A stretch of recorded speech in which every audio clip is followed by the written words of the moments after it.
ada syariat salat Jumat, tentunya ada fadilah-fadilahnya. Maka fadilah yang pertama dikatakan begitu banyak, ya. Fadilatuha hiya afdalus salawatil mafruḍah. Bahkan dia dikatakan adalah paling afdalnya salawat yang diwajibkan. Paling afdalnya salat yang diwajibkan. Wa jama'atuha afdal jama'at, dan orang yang mengikuti salat Jumat itu merupakan paling afdalnya jamaah. Dari sekian salat yang berjamaah, maka salat Jumat itu merupakan salat yang paling afdal menurut pendapat ulama. Wa hiya min khususiyatil ummah, dan salat Jumat ini pun merupakan kekhususan yang Allah berikan hanya untuk umat Nabi Muhammad sallallahu alaihi wasallam. Makanya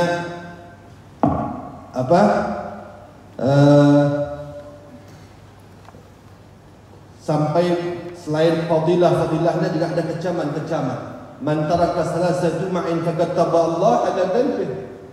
Kata Nabi, barang siapa yang meninggalkan salat Jumat 3 kali berturut-turut, Allah stempel hatinya dengan stempel kebutaan yang akhirnya mengantarkan dia meninggal su'ul khatimah. Wa na'udzubillah. Hati-hati, maka insya-Allah.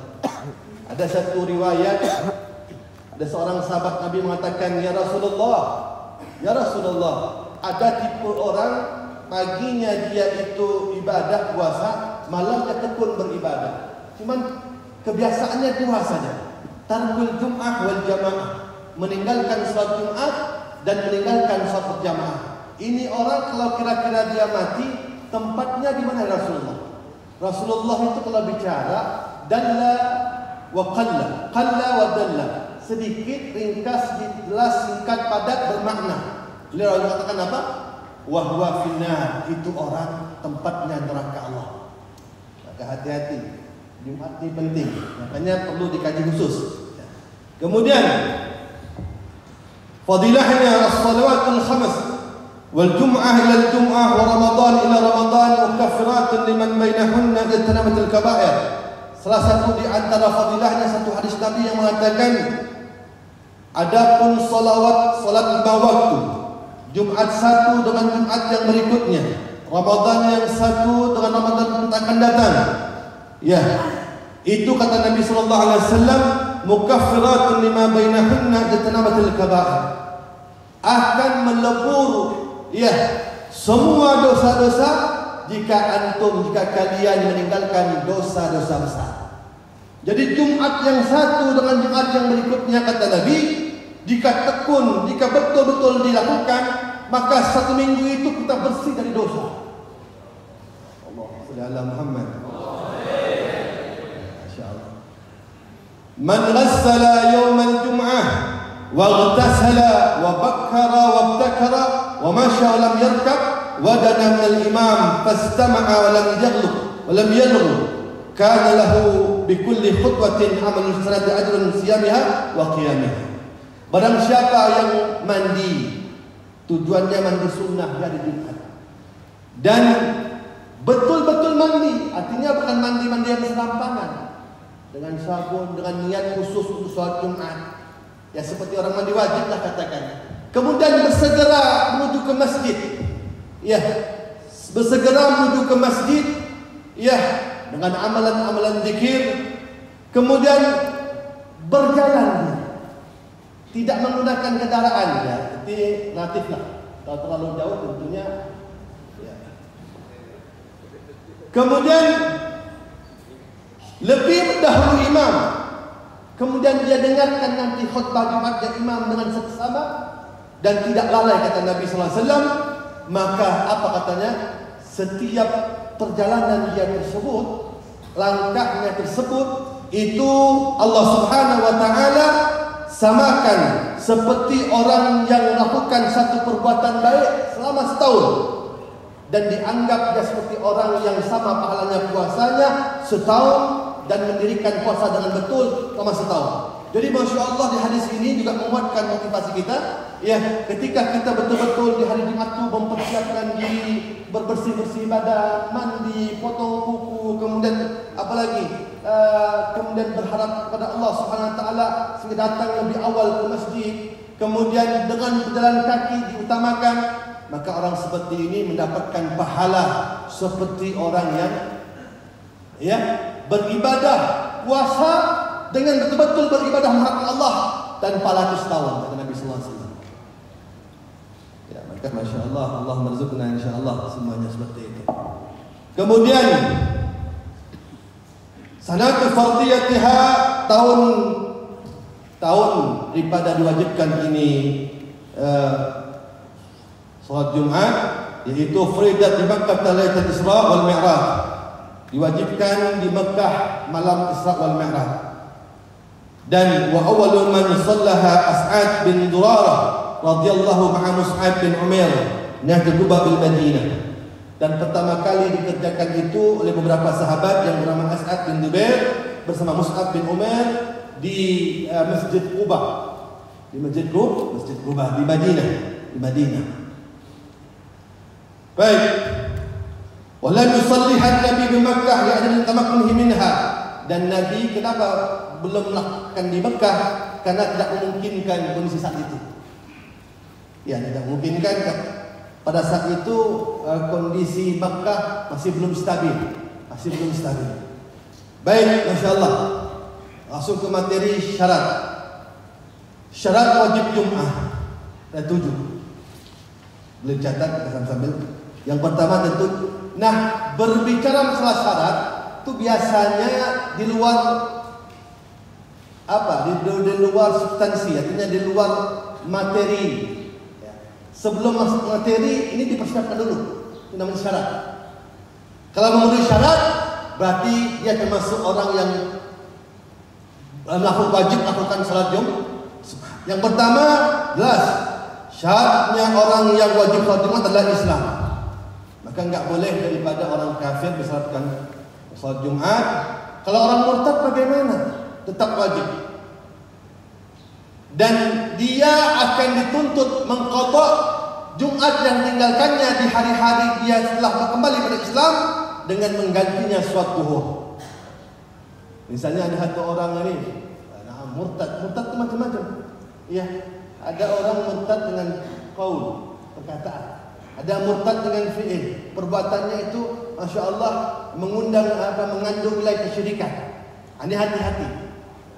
Nah, ketika apakah dia wajib lakukan ritual ibadah yang diwajibkan? Tetap wajib. Ketika dia kembali kepada riddahnya, murtadnya, maka dia mengqadha'nya dengan salat zuhur selama Jumat yang ditinggalkan. Yang kedua, al-bulugh.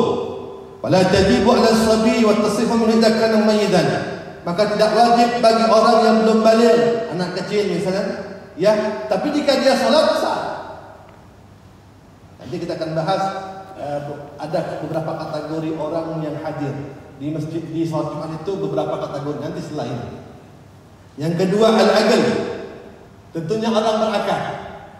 Syarat wajibnya orang salat Jumat yang ketiga adalah orangnya berakal. Maka enggak wajib bagi orang yang majnun, orang yang gila. Kalau orang pura-pura gila, ya. Sekarang kan banyak orang pura-pura gila. Betul tak? Ada khutbah, ada khatib bagi khutbah, ada orang gila masuk. Ya, diserang mau dibunuh. Begitu didatangkan ke polisi, gila. Betul tak? Namanya pura-pura gila. Gila yang dikondisikan. Betul. Yang keempat adalah al-hurriyah. Al-hurriyah ini dia bebas, tidak terikat dengan perbudakan. Ya, bukan budak pontianak ya. Kalau budak pontianak tak wajib. Artinya perbudakan itu di zaman Nabi itu adalah orang yang tidak punya kepemilikan dirinya. Ya, termasuk juga budak yang mana kemerdekaannya dari kecil, belum sempurna. Misalnya tuannya bilang, kamu akan aku merdekakan jika engkau bayar 100 juta misalnya begitu. Dan nyicil, baru 10 juta atau baru 90 juta, masih ada kurang 10 juta.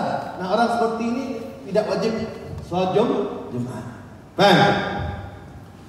Jadi yang kelima, al-dzukurah. Yang wajib salat Jumat ini adalah al-dzukurah. artinya orang laki-laki yang wajib. Maka tidak wajib bagi perempuan atau khunsa. Tahu khunsa? Khunsa ini orang yang mempunyai dua kelamin. Bahasanya apa? Banci sekarang ini tak jelas. Kadang dia laki nampak perempuan kan. Tapi dalam bahasa fikih, khunsa ini lebih spesifik. Orang yang mempunyai dua alat kelamin yang aktif. Saya pernah baca dalam satu kitab, Masya Allah. Jadilah alat kelamin, masalah payudaranya menampakkan kewanitaannya, tapi ciri-ciri kelakiannya juga ada. Dan itu pernah terjadi. Nah, ini menceritakan kepintaran Sayyidina Ali karamallahu wajhah. Ada satu orang khunsa itu meninggal. Semua orang bingung. Ini cara memandikannya bagaimana nih? Apakah cenderung perempuan atau laki-laki? Kalau laki-laki, maka yang hamil laki-laki. Tapi dua-duanya aktif, sehingga nggak berani memandikannya. Akhirnya dia bingung. Dah datang ke Imam Ali karamallahu wajhah.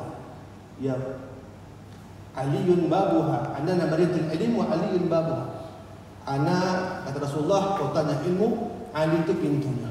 Ya Ali, ya, ini ada muskil sedikit. Ada khunsa muskil, banci lah katakan, yang mempunyai alat kelamin aktif dua-duanya, dia mati. Ini gimana cara mandikannya? Apakah laki perempuan? Maka beliau Masya Allah sampai ke sana, dia bilang, lihat kecenderungannya, sama-sama cenderung, sama-sama kuat. Wah, itu gimana itu? Terakhir kata Imam Ali, kalau begitu tekan tulang rusuk.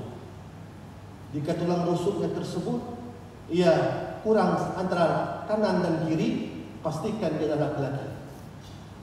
Kalau seandainya sama, maka dia adalah wanita. Ternyata riwayatnya Ibunda Hawa diciptakan oleh Allah, diambil dari sulib tulang rusuknya, meninggalkan sampai sekarang ini laki-laki dan perempuan berbeda. Jadi laki-laki itu Masya Allah pasti satunya itu kurang dengan sebelahnya. Kalau perempuan sama. Allahumma salli ala sayyidina Muhammad. Jadi khunsa itu ada, tapi bukan khunsa yang sekarang. Banci sekarang ini Masya Allah dari jauh, rambut panjang, kayak depan berkumis. Betul enggak? Ya, Masya Allah. Nah, ini yang begini-begini ini wajib. Ya kalau dia laki-laki, kembalikan pada asalnya. Maka jika dia seorang perempuan, tidak wajib dia Jumat. Tapi jika dia aslinya laki-laki, walaupun setel bagaimana perempuannya, tetap dia hitungannya laki-laki yang wajib sholat Jumat. Nah, yang keenam, syarat wajib sholat Jumat adalah as-sihhah. Sehat. Dia mesti sehat. Wala tajibul al-marid alladhi yashq 'alaihi al-hudur. Ya, sakit yang macam mana? Sakit yang jangan pilek ya. Anda dah kelar. Demam sikit ya, Allah anda. Tidak wajib sholat Jumat ini. Nah, ini pemahaman yang dangkal. Ya, artinya sakit. Jika seandainya dia paksakan akan bertambah sakitnya. Itu namanya sakit yang ma'dzur, yang diudzur, yang diberikan bukan sakit-sakit yang Masya Allah. Ya, bukan sakit-sakit yang biasa. Ini hati-hati dalam mana sakit. Kadang-kadang Masya Allah orang ini, mohon maaf, ya kita sedikit saya katakan, ada orang sakit, dia itu sholat. Tiba-tiba sholat wajibnya langsung sholat duduk. Padahal berpindahnya daripada berdiri ke duduk itu dilihat dulu. Ya, jika seandainya dia mampu berdiri, dia berdiri dulu. Tidak tahan baru dia duduk. Ini enggak tiba-tiba langsung duduk. Paham? Ini bisa bisa merusak keabsahan salat. Hati-hati. Ya, jadi mestinya kita takbir Allahu Akbar diri. Nah, kalau enggak mampu baru dulu. Seperti itu. Nah, jadi tidak wajib bagi orang yang mana mereka tersebut adalah orang-orang yang sakit.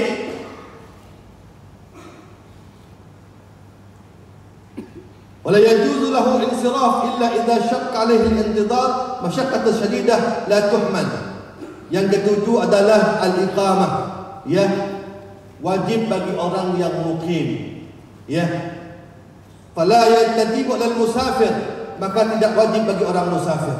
Dalam bahasa fikih itu ada status mukim, ada status mustautin, ada status daripada musafir. Kalau orang mukim, ada dengar apa definisi mukim?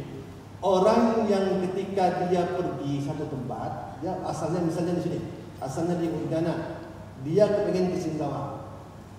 Kemudian dia niat untuk bermukim 4 hari atau lebih. Tidak terhitung pergi dan waktu pergi dan pulang, ya. Dia berniat untuk tetap sana 4 hari atau lebih. Maka itu orang adalah orang yang mukim. Nah, bagaimanakah hukumnya seperti itu? Dia adalah orang yang mana? Orang yang wajib salat tetapi tak dihitung dia punya tak dihitung jumlah 40, nanti akan kita bahas itu. Ya, jadi yang dihitung itu kapan? Mustautin. Orang yang menetap di tempat tersebut tidaklah keluar di negeri dia, di tempat dia, kecuali hal yang penting yang menjadi mustautin. Nanti insyaAllah kita akan ringkas saja. Jadi di antara orang yang wajib daripada sholat Jumat adalah orang yang mukim, yang menempati sholat Jumat itu. Ya. Kemudian di sini juga terangkan. وتجيب الجمعة على من سمع الأذان من طرف القرية أو البلدة مما يلي البلدة التي تقام في الجمعة ما سكون الريح والصوت. Wajib orang sholat Jumat itu ketika mendengarkan azan, ya, min tarafil qaryah, dari ujung. Sekarang ini enggak ada lagi bahasa orang tidak wajib sholat Jumat karena sudah ada mic. Habib, saya tak sholat Jumat. Kenapa? Orang yang ajar tak terdengar. Mustahil. Ya, ini cerita ini kitab ini menceritakan kondisi dulu. Orang tak ada mic, tak ada apa, masya-Allah. Yang mereka itu cukup berdiri di satu tempat tinggi aja. Seperti itu. Jadi sekarang ini, masya-Allah, tidak ada kata orang yang tak wajib sholat Jumat. Sekarang yang kedua, tadi kan syarat wajib sholat Jumat. Ada berapa tadi? Ada 7. Yang pertama apa? Islam. Yang kedua? Yang ketiga? Yang keempat? Yang kelima? Yang keenam? Yang ketujuh? Yang ketujuh? Iqamah. Nah, klasifikasi atau orang-orang yang ketika hadir Jumat itu ada pemetaannya. Ada orang yang wajib sholat Jumat bagi dia. Ketika dia sholat Jumat itu sah. Kemudian dia dihitung jumlahnya, terhitung dengan syarat berapa jumlah yang mesti hadir ketika Jumat, yaitu 40. Maka klasifikasi itu ulama membaginya ada 6 golongan. 6 golongan. Yang pertama, orang yang wajib baginya sholat Jumat. Kemudian jika dia sholat Jumatnya sah. Kemudian dia dihitung dengan jumlah yang ditentukan, yaitu 40 orang yang harus hadir. Siapakah mereka? Dia adalah orang yang mustautin, penduduk asli situ. Golongan yang kedua, orang yang wajib sholat Jumat. Jika dia sholat, sah sholatnya. Wala tan'aqidu bihi, tapi ketika dia sholat, dia tidak masuk hitungan yang 40. Siapakah itu? Orang yang mukim. Dia wajib sholat Jumat. Dan kalau dia sholat Jumat, sah sholat Jumatnya, tidak perlu sholat Zuhur. Tapi apakah dia termasuk jumlah yang 40 yang harus sebagai syarat orang yang hadir? Tidak masuk hitungan. Iya. Kenapa? 40 ini kan mazhab Imam Syafi'i adalah wajib orang yang hadir. Kurang satu saja, masya Allah, itu harus ulangi sholat duhur. Contoh misalnya kan ada satu teka-teki di sini. Ada orang masya Allah sholat Jumat, ya, rukunnya sudah sesuai, sudah sempurna. Tahu-tahu masya Allah, gara-gara mengetahui ada kekurangan, maka dia wajib mengulangi sholat duhur. Apa itu? Ketika ada orang hadir 40, tahu-tahu masya Allah dapat 40 hadir. Begitu sudah mau khutbah, mau sholat Jumat, orang ini balik. Maka berarti orang yang hadir tadi itu tak cukup 40, maka tadi orang itu harus mengulangi mengqadha dengan salat duhur. Ya, insyaallah ada pembahasannya. Insyaallah nanti kita berikan kesempatan jawab ya, insyaallah. Yang ketiga, orang man tajibu alaihi, orang yang tetap wajib sholat Jumat. Tapi jika sholat Jumat tidak sah sholat Jumatnya, dan dia tidak dihitung dengan jumlah yang 40 tersebut. Siapakah dia? Murtad. Orangnya tetap wajib sholat Jumat, tapi jika dia sholat Jumat tidak sah karena dia murtad. Dan jika dia tadi itu tidak terhitung jumlah 40-nya. Wa na'udzubillah wa na'udzubillah. Yang ketiga, yang keempat, golongan yang keempat, klasifikasi yang keempat, man la tajibu alaihi wa tasifu minhu wa tanaqidu bihi. Orang yang tidak wajib sholat Jumat, tapi jika dia sholat Jumat sah. Artinya tidak perlu lagi ulang sholat duhur. Kemudian watan akidu bihi, siapakah dia? Dan dia itu jika dia sholat Jumat dia dihitung jumlah 40. Siapa itu? Al-marid, orang yang sakit, atau orang yang mana punya udhur tapi tak sholat Jumat. Maka orang seperti ini, orang sakit wajib sholat Jumat atau tidak? Tidak. Tapi kalau dia kerjakan sholat Jumat sah. Dan dia terhitung jumlah syarat yang memenuhi 40. Yang kelima, singkat saja.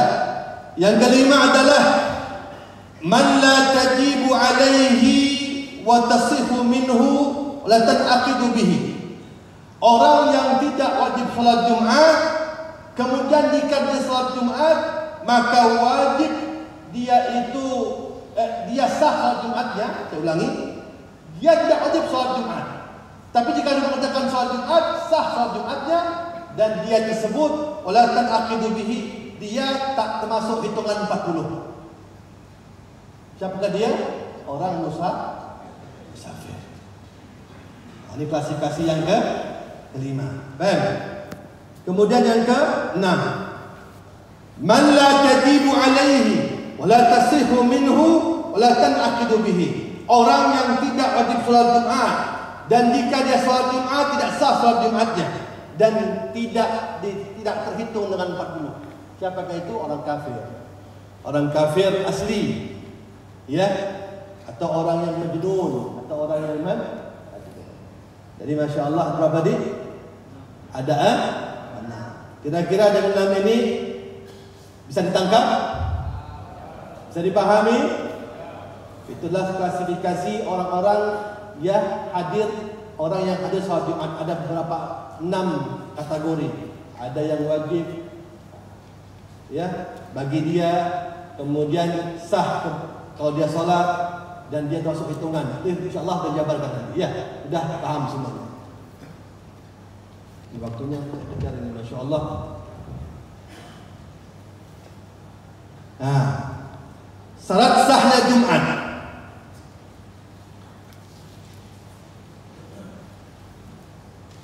Syarat Jumat ada 3. Antuqama fi khitatil balad. Mesti diadakan Jumat di tengah-tengah kota. Ini dulu masya Allah. Ay an tuqama fi maqadin la yajuzu fi qasr salah al-musafir. Mesti ada. Mesti lakukan tengah-tengah kota. Itu syarat yang utama. Nanti akan kita bahas tentang bagaimanakah ada satu solat masjid berdekatan kali mengadakan Jumatan. Nanti akan kita bahas kenapa dibolehkan. Ada sebab dia dibolehkan. Ya. Yang kedua, salat Jumat an tusalla jama'atan. Mesti dilakukan berjamaah.